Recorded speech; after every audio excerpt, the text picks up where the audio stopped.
¿Por qué vemos nuestra historia en una forma tan negativa? ¿Cómo propondría usted que se debería estudiar y enseñar y explicar la historia de este país que no alcanza a los 2 siglos de vida republicana e independiente? Antes que todo, muchas gracias, Jorge, por tu invitación a este programa, al que deseo el mayor éxito y que espero que pueda ser muy útil y muy formador de conciencia en el público en Venezuela. Y desde luego, mil gracias por los generosos conceptos que me has dirigido y que hasta donde a mi edad es posible me ruborizan. Con respecto a la pregunta que tú planteas, yo creo que esa es la cuestión fundamental que hay en lo que pudiéramos llamar la mentalidad cultural del venezolano. Los venezolanos no conocen su historia.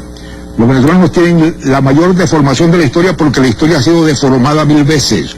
La independencia deformó la colonia. Hubo que negar todo el pasado colonial y pintarlo como una monstruosidad. Y luego las diferentes rupturas que se hicieron a lo largo del siglo XIX y el siglo XX, cada nuevo grupo que llegaba al poder lo primero que hacía era desacreditar, negar y caricaturizar lo que había hecho el anterior. De modo que hubo una especie de empresa nacional de demolición que hizo que surgiera una visión absurda. Y la visión general que tiene el venezolano es muy sencilla. Es la visión de que Venezuela fue un país con un pasado colonial insignificante, en el que por un gesto, un acto milagroso, se produjo la generación de la independencia, que hizo cosas increíbles, es decir, la epopeya, esa palabra tan significativa, ¿no?, que saca de la realidad lo que pasa, y que después de la epopeya cayó en una decadencia de la que no ha salido más nunca, que es lo que refleja, por ejemplo, el libro Época Eterna venezolana, Memorias de un venezolano, de la decadencia. Pero esa visión es falsa, porque una visión dicotómica de la historia, una visión hecha a base de unas especies de figuras simbólicas del bien y del mal, no corresponden a ninguna realidad. De modo que la historia de Venezuela hay que reescribirla, hay que rehacerla. El gran problema que tuvieron los hombres a partir de Páez en adelante era cómo rehacer un país, cómo recomenzar un país que se había deshecho. El México después de la independencia era México, y estaba intacto la herencia colonial y el indígena. La Venezuela después de la independencia no era nada, era el caos, era la destrucción, era la miseria. Entonces estos hombres, a partir del primer gobierno de Páez, intentaron hacer un país, y ese es el esfuerzo que marca todo el siglo XIX.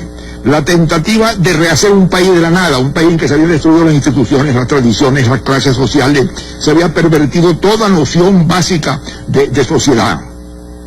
Todos los caudillos instauraron un orden personal, a veces con visiones muy acertadas y valiosas de porvenir y de desarrollo. Pues, para establecer un orden, rehacer un orden, inventar un orden, que empezara a crear una nación de nuevo, de aquel cataclismo que había barrido todo. Esa es la historia de los caudillos y del siglo XIX venezolano, que termina el año 1903 cuando Juan Vicente Gómez cierra increíblemente la historia de las guerras civiles en Venezuela. Un siglo de guerra civil, un siglo de caudillismo, de violencia, de mandato personal, de montonera. Eso lo cierra ahí. De modo pues que la independencia de Venezuela fue una ruptura cataclísmica. Pero no fue una sola ruptura cataclísmica. Cuando ya finalmente Juan Vicente Gómez corona, eso hay que verlo así, el esfuerzo caudillista por reconstruir un orden. Y Juan Vicente Gómez recrea el Estado venezolano, crea la hacienda venezolana, hace una cosa muy importante, crea por primera vez un ejército nacional en Venezuela. La independencia de Venezuela fue la más costosa, la más sangrienta, la más larga, la más destructiva de todos los países latinoamericanos.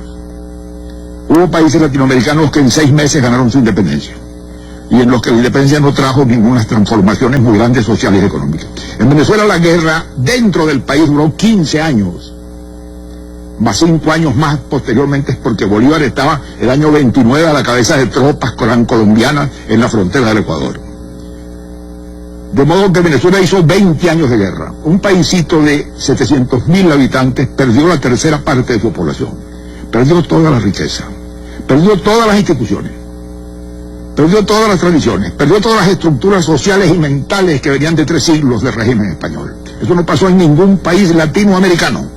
Y eso no lo vemos los venezolanos, no nos damos cuenta de las consecuencias de eso.